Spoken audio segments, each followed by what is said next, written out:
Bom dia, galera. Uma das nossas funções aqui é fazer resenhas de livros, resenhas de documentários, principalmente que aparecem no YouTube. E eis que tem um documentário chamado Angico, o último covil de Lampião, que apresenta vários pesquisadores do cangaço dando as suas opiniões, e nós vamos examinar em detalhe certos aspectos desse documentário, entre aspas.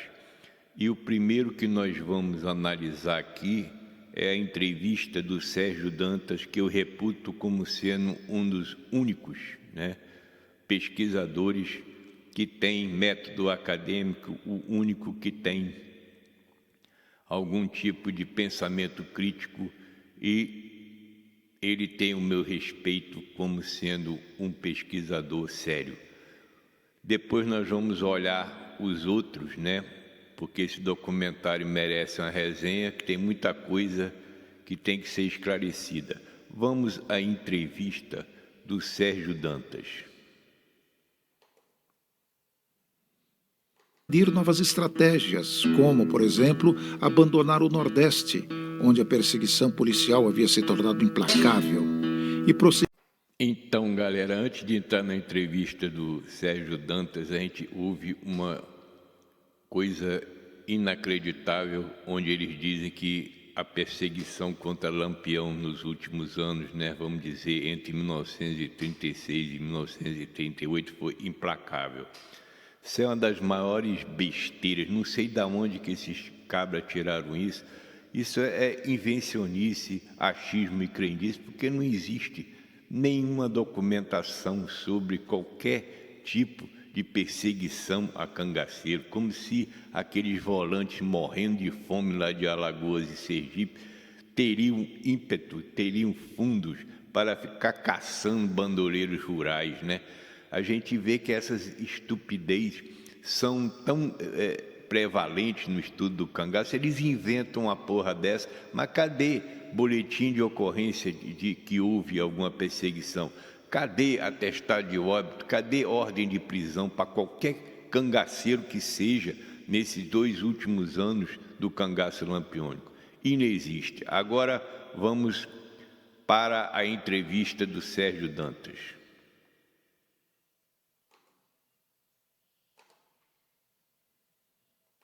Novas estratégias, como, por exemplo, abandonar o Nordeste, onde a perseguição policial havia se tornado implacável, e prosseguir a vida criminosa em Minas Gerais.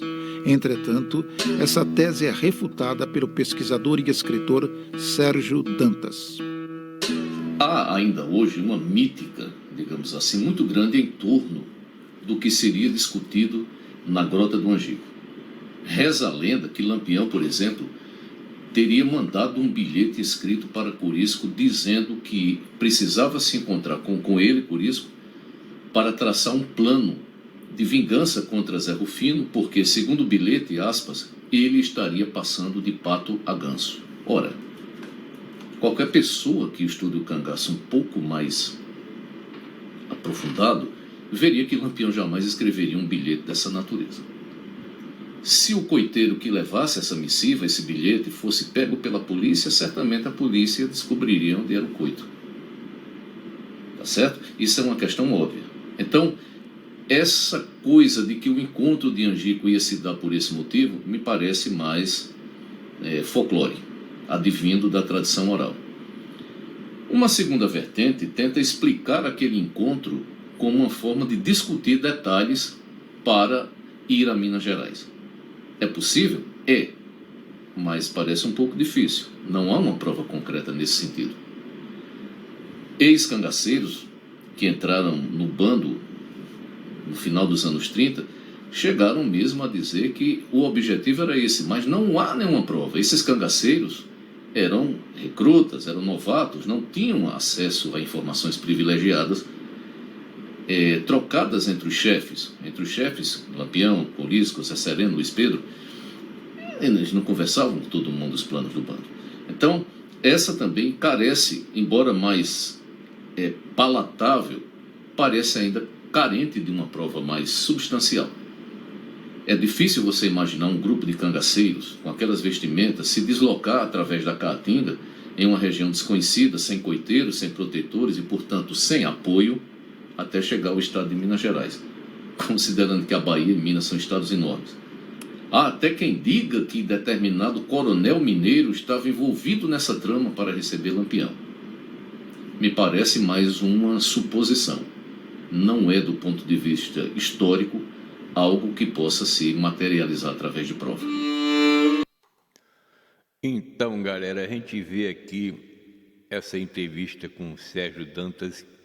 Realmente é uma entrevista que me surpreendeu, né, pela franqueza também, porque não existe subterfúgio no que ele está falando. Ele não está querendo ofuscar nada, ele não está querendo colocar panos quentes em cima de alguma tese que, né, estapafúrdia. Ele está dizendo como é que são as coisas, e vou deixar para vocês adivinharem quem são aqueles recrutas, que nem ele fala, né, que entraram para o cangaço no final e que hoje são considerados os grandes, né, intelectuais do cangaço, as grandes fontes, as grandes enciclopédias do cangaço. E eis aí o Sérgio Dantas falando que eles eram apenas recrutas e que jamais eles iam saber qual eram os planos de Lampião.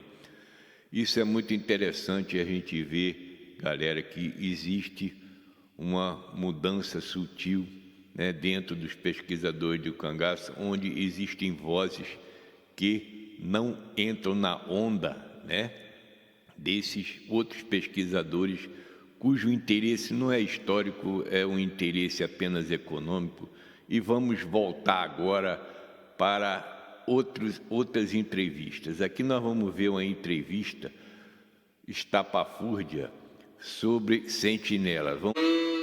Ao se abrigar na grota, onde havia acampado outras vezes, Lampião temia que a volante baiana de Zé Rufino, que estava operando em Sergipe, pudesse atacá-lo. Por isso, manteve 2 sentinelas vigiando os fundos do coito durante o dia. Mas à noite, a vigilância foi retirada, já que a polícia jamais fez ataques noturnos a cangaceiros em Caatinga fechada.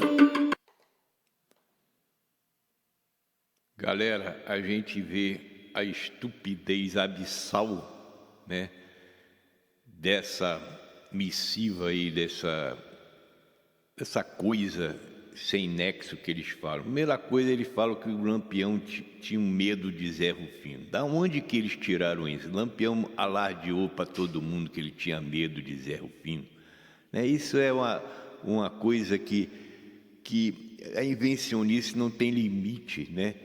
Essas pessoas que falam, ele tinha medo, aí ele colocou uma sentinela durante o dia, mas à noite ele retirou as sentinelas porque jamais foi feita alguma incursão contra bandoleiros rurais à noite. Galera, como é que eles sabem disso, né? Aonde que está as boletim de ocorrência de alguma, né, perseguição a cangaceiro, alguma ordem de prisão a qualquer cangaceiro, alguma prisão real de algum cangaceiro dentro dessa história toda que eles estão falando aí, que tinha uma perseguição implacável? É uma coisa de se estarrecer que a documentação inexiste, né? E o Sérgio Dantas deixa entender como é que o folclore, né, a coisa oral toma conta de tudo. O Lampião tinha medo de Zé Rufino. Como é que a gente sabe disso, né? Eu não acredito que ele tinha medo de Zé Rufino porra nenhuma. E o Zé Rufino era da volante da Bahia, né? O que ele estaria fazendo em Sergipe? Existe algum documento que diz que o Zé Rufino invadiu Sergipe em alguma época para perseguir Lampião? Existe alguma prova de que Lampião ficou mais vezes em Angico? Para que ele ia escolher Angico, né? Isso também é uma história que ninguém nunca aborda. Angico, por que Angico, né? Se ele era um almocreve viajado, ele saberia escolher 10 mil lugares melhor do que aquele para ficar. Galera, existe uma, né, intenção aqui nesse documentário da TV Alagoas, é mais uma intenção de acochambrar, de manter, né, Piranhas e Angico como sendo lugares de turismo, e em nada eles estão preocupados com a realidade histórica. Aí, galera, eles fazem uma perícia, né? Mandam um perito lá, e essa perícia é muito engraçada e interessante. E eu não sei como é que tal perícia pode ser levada a sério, né? Porque, olha só a primeira frase do perito aqui. Vamos ouvir o que ele diz. A primeira coisa que ele fala aqui, que eu coloquei aqui para vocês. Olha só. Lá no Instituto Histórico e Geográfico, a gente consegue posicionar Lampião nessa região e também a possível posição do atirador, que efetua disparos que atingem o Bornal e possivelmente atinge também a cartucheira, que possivelmente estava trajada, né, por Lampião. Galera, a gente vê aqui possivelmente 3 vezes que ele fala possivelmente. Possivelmente a volante estava lá, possivelmente estava trajado o Lampião com esse Bornal, e outro possivelmente que eu esqueci, que são tantos possivelmente numa frase só, que tudo é possivelmente. Então, como é que você vai fazer uma perícia onde você diz possivelmente, né? Possivelmente quer dizer que pode ser impossível também. Possivelmente, o que significa possivelmente? Significa talvez, né? Então, uma perícia onde existe o talvez invalida tudo, né? Porque não existe nenhum método nessa perícia aí, pelo que eu vejo. Eles estão incorrendo no argumento circular, né? Eles estão levando como prova, né? Trazendo como prova e reconhecendo como prova algo que ainda tem que ser provado, né? Aquele Bornal, como é que a gente sabe que aquele Bornal que tem marca de bala, etc., era do Lampião? Quem falou isso? Onde está a documentação que existe sobre isso? Cadê o, né? Se não houve corpo de Lampião, o corpo sumiu, como é que pode a gente saber que aquele Bornal era dele, né, galera? Você está assumindo uma coisa que não existe prova nenhuma, né? Aí eu me remeto ao Sérgio Dantas, né, onde ele fala que isso aí faz parte do reza a lenda, né? Reza a lenda que aquilo era do Lampião, mas não existe nenhuma prova, nada que possa dizer isso. Eles estão especulando e vão fazer uma especulação gigantesca em cima de um Bornal que nunca foi provado que era de Lampião. Vamos prosseguir aqui no resto dessa perícia, que tem algumas coisas que a gente deve observar. Aqui, galera, você vê que o perito, ele não está colocando o dele na reta, porque ele fala possivelmente, provavelmente. Tem uma hora aí que ele fala provavelmente Lampião. Então você vê que ele está fazendo, né, essa perícia, mas é uma perícia que ele não está botando, né, o dele na reta, porque ele está falando aquelas palavras-chave que indicam, né, galera, de que ele não estava realmente fazendo uma perícia que seria 100% certa, conforme as perícias deveriam ser, né? Então vamos ao que ele diz. Porque quando a gente fazia a sobreposição, os disparos se escondiam. Quando a gente coloca os bornais no Coronel Luciano para ter uma dimensão melhor, né, da localização das avarias, das 2 perfurações, compatíveis com disparo de arma de fogo, num indivíduo, né, provavelmente Lampião, devido às dimensões do Coronel Luciano serem compatíveis com o de Lampião. Então, galera, a gente vê que ele fala provavelmente. Então vamos seguir aqui, porque esse provavelmente aí, né, já diz tudo. Provavelmente Lampião. Não existe nenhuma prova de que aquilo era de Lampião, e o perito deixa escapar exatamente isso. Vamos seguir aqui adiante, galera.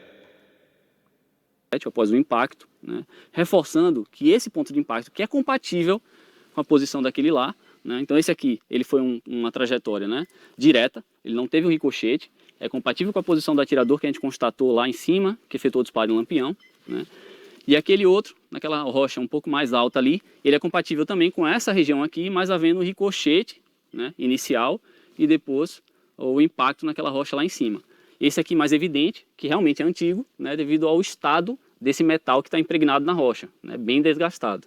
Então aqui na grota a gente tinha a presença de uma equipe de volantes, né, na região direita, que era a equipe de Bezerra, tinha uma equipe do lado esquerdo, que era a equipe de Ferreira, uma equipe a retaguarda, que estava com o Abdon, né, mas a gente não tinha um fechamento nessa região posterior, que foi utilizada como rota de fuga dos cangaceiros.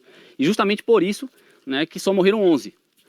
E um ponto importante que a gente percebe também aqui nessa região é que aconteceu um processo erosivo, né, devido à passagem de água. Porque antigamente a gente tinha uma região aqui mais arenosa, né, que facilitava essa fuga. Por isso que tantos cangaceiros conseguiram se evadir do local durante o confronto. Então, galera, a gente vê aqui, ele está especulando, né? Porque ninguém jamais chegou para mostrar para alguém alguma reconstituição dessa invasão. Eles dizem aí que subiram até o Alto das Perdidas, que é por onde os turistas descem, né? E foi por ali que Bezerra juntou a tropa e desceu para dentro do buraco de Angico, dividindo a tropa em 4 ou 5, e ninguém viu ou ouviu nada, né, dentro do buraco de Angico, e eles cercaram, né, o coito de uma maneira em que ninguém estava preparado lá embaixo para esse cerco, ninguém viu nada, ninguém viu essa tropa sendo dividida. A tropa tinha que descer só por um lugar, porque não tem mais lugar para você descer a não ser o caminho do turista, né? Isso é uma coisa tão estapafúrdia quando eles fazem isso, eles supõem, né? Eles acham, é o achismo em ação. Então, não, porque estava ali, estava aqui, e aí ele ainda fala que a erosão da água é recente, como se a erosão não fosse há milênios, que essa erosão está tomando conta daquele lugar lá, e era arenoso, então ali era uma praia onde qualquer um podia correr. Quer dizer que está dizendo que a geografia do local mudou em 80 anos, né? Quando ela foi esculpida naquelas colinas ali durante milênios. E aí, como é que você sabe, como é que está essa história de que ali era arenoso, se nas fotografias que existem de Angico tiradas pelo Melquíades da Rocha, a gente vê que não existe nada de areia, que é tudo pedra do mesmo jeito que está ali hoje. Então, galera, é um negócio complicado você, né, quando você vai resenhar o que diz um perito, o que diz os especialistas, entre aspas, a gente tem todo o direito de ficar, né, com a pulga atrás da orelha.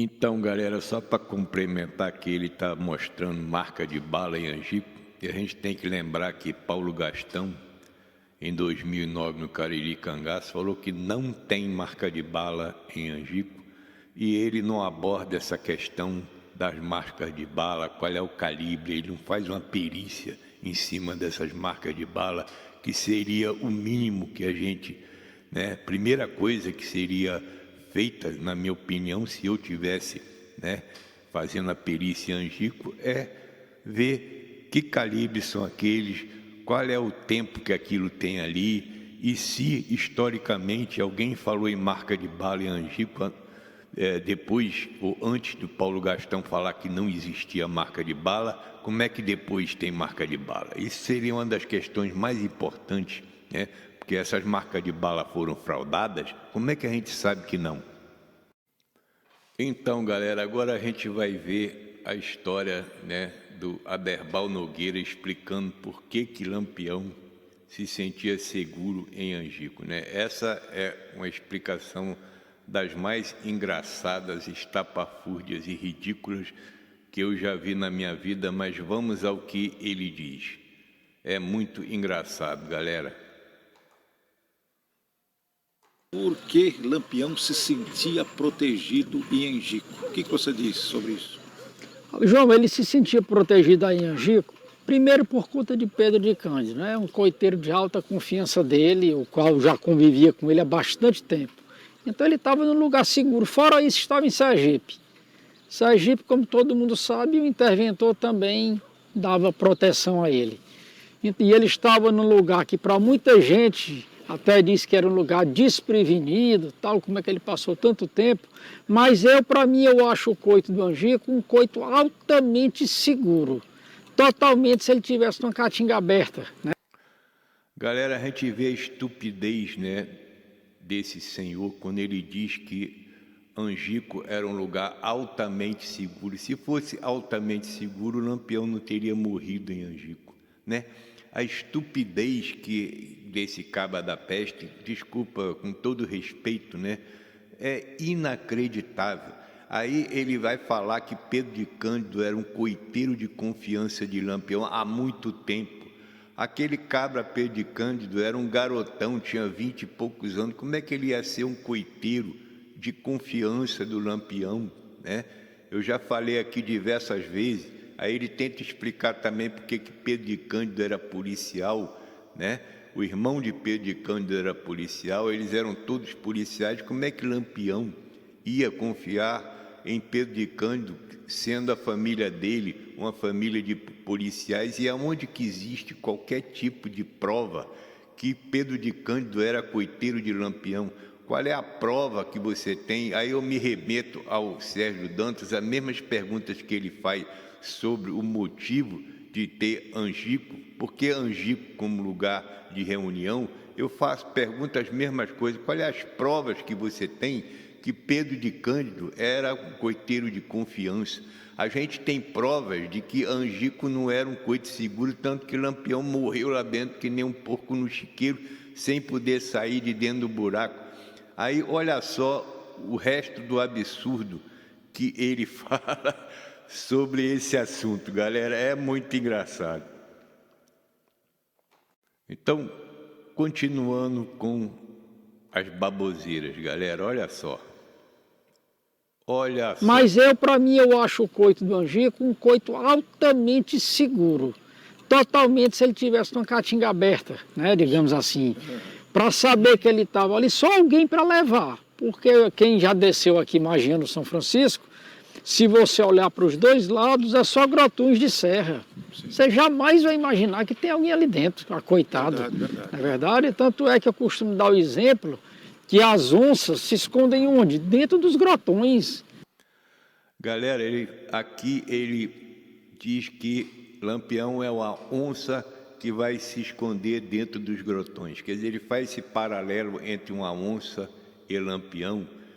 Mas qual é esse paralelo da onça que se esconde em grotões e um bando de 50 cangaceiros, né? Qual é o paralelo que você pode fazer com isso? Isso aí eu fico assim, até é engraçado, mas é triste também, né? Que isso é uma figura que tem respeito, tem não sei quantos milhares de seguidores, e ele fala essas besteiras monumentais sobre Pedro de Cândido, sobre a segurança de Angico. Não existia nada de segurança dentro de Angico. Isso aí é um mito, isso aí é uma coisa que só ele, na cabeça dele, está falando essas coisas, porque ele não tem prova nenhuma sobre Pedro de Cândido, sobre essa grota de Angico, e nem que grotões a onça é igual a cangaceiro, que vai se esconder dentro do grotão. É inacreditável. Galera, essa resenha vai ser muito elucidativa, porque mostra a metodologia que esse cabra Aderbal Nogueira usa, né? A gente não sabe qual é a formação acadêmica de Aderbal Nogueira, né? Onde que ele estudou, para que falar uma asneira desse tamanho que ele vai falar agora. Presta atenção, galera, nisso que ele vai falar sobre a metodologia que ele usa para estudar o cangaço. Que a gente escuta um depoimento dizendo uma coisa, você já fica assim, você tem direito a duvidar. Sim. Você escuta duas pessoas em épocas diferentes contando a mesma história, aí você já, opa, aqui tem um fundo de verdade. Sim. Aí 3, 4, 5, 6 dizendo a mesma história, não tem como ser mentira. Galera, olha só o absurdo, né? O absurdo que esse cabra falou. Quer dizer que essas testemunhas que ele e os outros entrevistaram, né? Que são as testemunhas que lá no começo dessa resenha aqui, o Sérgio Dantas falou que eram recrutas, né? Você pega esses recrutas, 30 anos depois do ocorrido em Angico, todos vão falar a mesma coisa, porque todos já fizeram o dever de casa, todos já foram conduzidos por esses mesmos entrevistadores. Quer dizer, ele está dizendo que eles falam a mesma coisa, só pode ser a verdade. Onde já se viu essa metodologia ser aceita para dentro de qualquer tipo de história, ainda mais uma história oral, né? Que você vai perguntar às pessoas 30 anos, 3, 4, 5 décadas depois, se a história bate, né? Eu, por exemplo, se eu fosse perguntado há 10 anos atrás, eu ia falar a mesma história de todo mundo, porque eu li nos jornais, vi na televisão, né? Na rádio, em tudo que é lugar, as pessoas me contando as mesmas histórias, eu ia falar igualzinho, sem saber, né, da realidade. Eu apenas ia repetir que nem um papagaio o que eu tinha ouvido. Essas testemunhas é a mesma coisa, e se você pega as testemunhas falando a mesma coisa, existe alguma coisa de errado nessa porra, porque ninguém vê as coisas do mesmo jeito, né? Ninguém vê as coisas do mesmo jeito, sem contar que tudo aconteceu ali no escuro, debaixo de chuva, e naquela noite, 28 de julho de 1938, era o dia, a noite, aliás, mais escura do ano, né? Porque era o começo da lua nova. Então, para você poder ver o que aconteceu, isso é uma coisa muito importante, galera. A memória só vai, né, registrar as coisas se você vê. Se você está escuro, aliás, se a noite está escura, como é que você vai registrar alguma coisa se você não vai ver nada? E você vê que a riqueza de detalhes que essas testemunhas, voltando ao Sérgio Dantas, os recrutas de Angico, que viram tudo e que repetem tudo igual, é uma coisa absurda. Então, galera, vamos terminar essa resenha aqui com mais alguma besteira? Aqui, galera, para coroar, né, essa entrevista do Aderbal Nogueira, para coroar esse programa, né, se pode-se dizer assim, da TV Alagoas, esse documentário, entre aspas, aqui ele está falando sobre a cabeça de Lampião e por que ninguém reconheceu a cabeça, né? Antes, galera, de você ver isso, há 1 ano ou 2 atrás, você falava algum comentário dentro desses canais de YouTube e eles falavam assim: milhares de pessoas reconheceram a cabeça de Lampião nas escadarias de Piranha. Agora vamos ver o que eles dizem depois que ninguém mais reconheceu. Você bota as fotografias lado a lado e você vê que existe, né, uma grande diferença. Aí ele tenta explicar a diferença. Antes todo mundo reconheceu e agora ninguém mais reconhece. Vamos ver o que diz o nosso querido Aderbal Nogueira. Foi um sósia, que era um tal de Sapo. Zé Sapo. Né? Zé Sapo. Essa história da cabeça, pessoal, vale a pena vocês... Eu vou dizer o que eu vou dizer aqui, enfim, só não vai enxergar se realmente a pessoa não quiser, né? Muita gente se baseia naquela cabeça que estava nas escadarias, que o rosto está diferente do rosto normal que a gente era acostumado a ver Lampião nas fotografias. Por quê? Lampião levou um tiro na cabeça e levou coronhadas de fuzil na cabeça que afundou os ossos aqui da testa do crânio. Os ossos caíram todos, digamos, desmoronaram, implodiram. E a pele ficou totalmente diferente. Você pegar a cabeça aqui e olhar Lampião aqui das fotos de Benjamin, a outra você vai ver a mesma pessoa. Mas as pessoas só se baseiam na foto da cabeça antes da reconstrução dos ossos. Então, galera, antes da reconstituição dos ossos, quer dizer que a cabeça que estava na escadaria de Piranhas, que era reconhecida por todo mundo, agora já não é mais, e que a cabeça que é reconhecida é uma que foi reconstituída 6 vezes. Eu tenho um vídeo sobre isso, né? Cabeça de Lampião, é só colocar no meu canal que vai aparecer, né? Que foi reconstituída por um artista plástico usando de todos os artifícios da época, papel da China, tinta preta, globos oculares de outros cadáveres, cabelo de salão de beleza de mulher, tudo que você imagina, eles fizeram a reconstituição usando a fotografia de Lampião em Juazeiro. É claro que, sob essa ótica de você, né, fazer uma reconstituição por um artista plástico, ele vai pegar a fotografia e imitar exatamente o que está na fotografia, e é essa a cabeça que é a do Aderbal Nogueira e não a cabeça da escadaria de Piranhas, que anteriormente todo mundo reconheceu, mas que agora não reconhece mais.